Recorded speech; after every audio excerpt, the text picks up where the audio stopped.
No. It's just using probiotics is basically a way of trying to give back your gut what it's missing and what it needs. And the probiotics actually offer a source of healing. It is no way, shape, or form the answer to any disease. Even somebody with C. diff colitis overgrowth, you're not going to cure it with probiotics.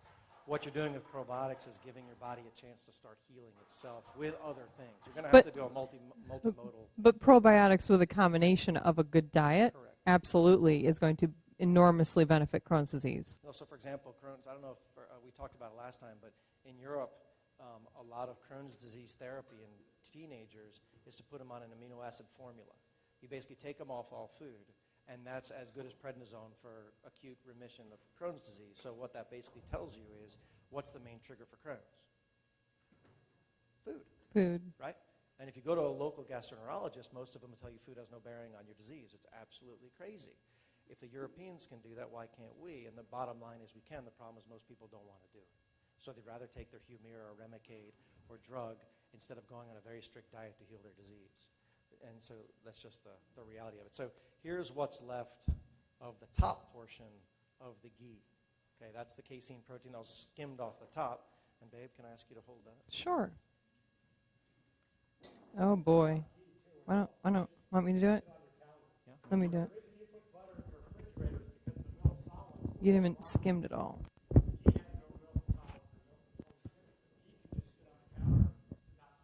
Right. And there's versions. Which is where ours sits. There's one called a gut buster version where they actually add to the ghee when it sits out on the counter probiotics. They add manuka honey. They add a lot of these other things. They actually add extra virgin olive oil, first pressed, cold pressed, and make the ghee a gut butter, they call it at that point. It's healthy by itself, but you can even make it more healthy. And I actually have recipes. If anyone wants it, I can get it to the center, and you can put it up on the website. Or in a week, she'll have her website up. You can post it up on there. Yeah, I'm going to post all these recipes on my website. Okay, good. Okay. It's actually, it's not done. It's not done? No. It needs to be more translucent. It's not, you can't see the bottom. You should be able to see the bottom, so I would keep it going. I thought we were good. No, we're not good yet. Okay, can I talk about turkey or bone broth? Yes. Okay.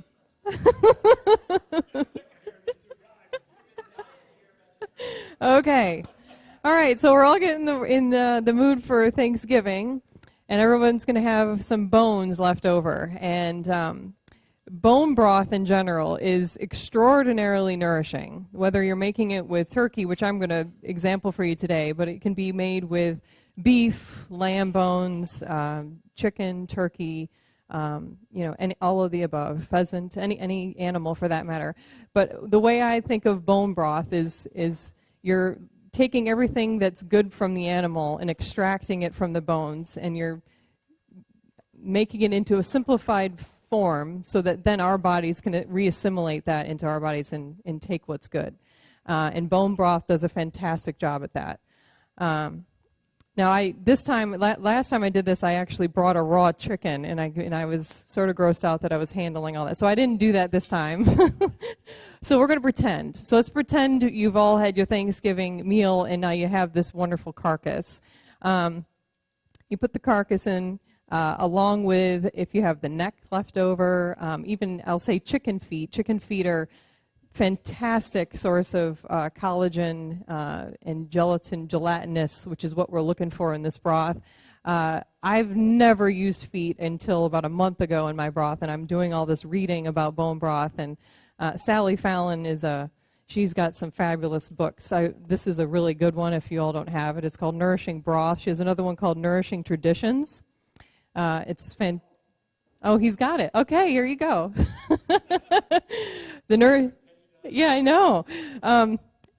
Unbelievable information in this book about broth. Every kind of broth that you'd ever want to make in this. Great resource. Where was I? Okay, so bone broth. So once you put the carcass in here, as I said, I made broth for the first time with feet. I was really grossed out because I'd never done it before, and I don't know who's made bone broth before. Anybody? Okay. Anybody use feet? Okay. I didn't grow up seeing any of that. I didn't grow up on a farm. I wish I did, but I didn't. Actually went to the farmer's market, and that's the other thing. What makes good broth is really, determined on the quality of the ingredients that you buy.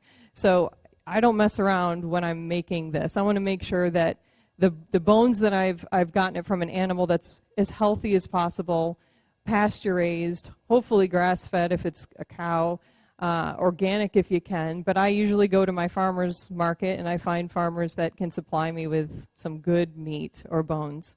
To do that, you can go to the grocery store and buy similar products, but I like the farmer's market for this purpose. So once you have the carcass and the necks and any other bones, the backs, if you're making chicken, all of that and above is good. The more bones, the better. You can combine different animals in here. I like just doing one at a time, like one turkey or just the chicken, but you can. In the book, there's a lot of different recipes for that. So once you have all that in there, and let me first say, there's many great things about bone broth. One is the collagen, as I mentioned. I think women think of collagen because as we age, we lose it, and we all produce less of it as we grow older. But when I think of collagen and replacing it, and are we deficient in it as we age? Well, I think yes. Whether you have if brittle hair or nails, whether you have aging skin, whether you have autoimmune disease, whether you have osteoporosis, osteoporosis, all those things are going to be helped with collagen. And you get it from the tendons, the ligaments, the collagen in the bones. Bone, it's in and of itself, is about 50% minerals. It's about 25% collagen and 25% water. So you're getting more collagen from the bones, as well as I said, minerals. And we're going to be adding apple cider vinegar to this. Only 2 tablespoons. You don't even taste it. But what the apple cider vinegar does is it help extract the minerals from the bones in the turkey. So this is actually, it's just an acid of any kind. You can use lemon juice as well. So it's so simple. You just throw the bones in there. You put filtered water over it just to cover the bones. If all of you didn't get this recipe, I printed out all the instructions. It should be in the back somewhere. So you fill up with bones. The ratio is somewhere around 4 pounds of bones to 4 quarts of water, if you are an exact like to measure. But you can just cover the bones, and then you just start adding things. Now, if you want a broth that's more flavorful, you add a little bit of meat in it. Meat is what really gives it the flavor. If you want a more mild broth, the bones will do a good job. And the other things that are beneficial are bone marrow, for example, in beef and lamb. If you great immune boosting capabilities or properties, as well as great fat and cholesterol profile. So, it depends. You can really adjust this broth to whatever your needs are. Let's say you have a thyroid issue and you want iodine to help with your thyroid function. I would make some fish stocks, particularly those with the heads, because that's going to give you more iodine in the broth. So you really can adjust this and tweak this to whatever your conditions are, whether you want more collagen or more minerals. So once you have the carcass in there, you fill it up with water, and it's just then, when I said that the bones are 50% minerals, there's calcium, magnesium, sodium, potassium, sulfur, all go in there. A lot of people, when they think of bones, they think of calcium, and you think, oh, it's going to be calcium rich. Surprisingly, bone broth is not that calcium rich. It does have some in it. The interesting thing is, though, that even though it's a really, really small proportion, the bioavailability of that calcium is readily absorbed, and it's because it's the package that it's in. If you take a calcium supplement, it's well known that it's a very poorly absorbed supplement, or supplements in general, right? The calcium. So we take these large doses, but they're not, you might only absorb 10% of what you're taking. But when you have it in this form, when I talk about this, I think of all of nutrition research. We like to hone in on that one molecule or that one ingredient or that one nutrient, like calcium, and they'll study the heck out of calcium, and they want to make broad conclusions based on that one nutrient. Well, that's not how it works. It works with the synergistic properties of all of the things that are going on here. And those in combination within themselves are what's going to provide you with all this health benefit. So how do you add more nutrition to this? you add vegetables. And you don't have to. You can just make it with bones, and you can boil it and put it in your crock pot and let it sit there for 12 hours and you're good.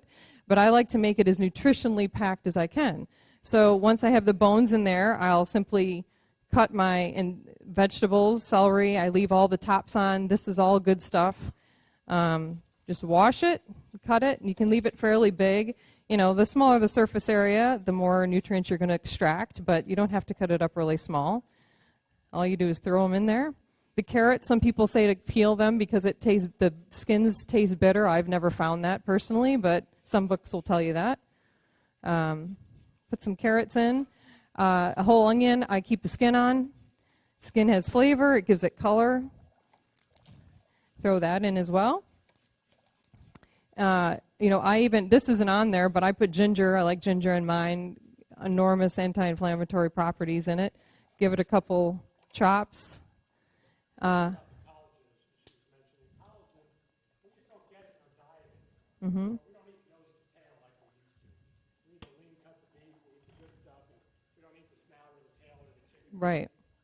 Right, chicken feet. And it's hard to find. They don't sell chicken feet. I think if you go to maybe Asian stores, I read somewhere that all of our chicken feet get shipped to China because they make the most broth of any country in the world. So that's where our feet are going. That's why we don't have them here. Anyway, so pig's feet, too. My dad used to love pig's feet, but I used to be very grossed out by them. But come to find out, if you put them in the broth, it's enormously nutritious with the collagen. Anyway, I'm adding garlic, keeping the skins on as well for flavor. Once you've added all of that, pretty simple. You add 2 teaspoons or tablespoons of apple cider vinegar.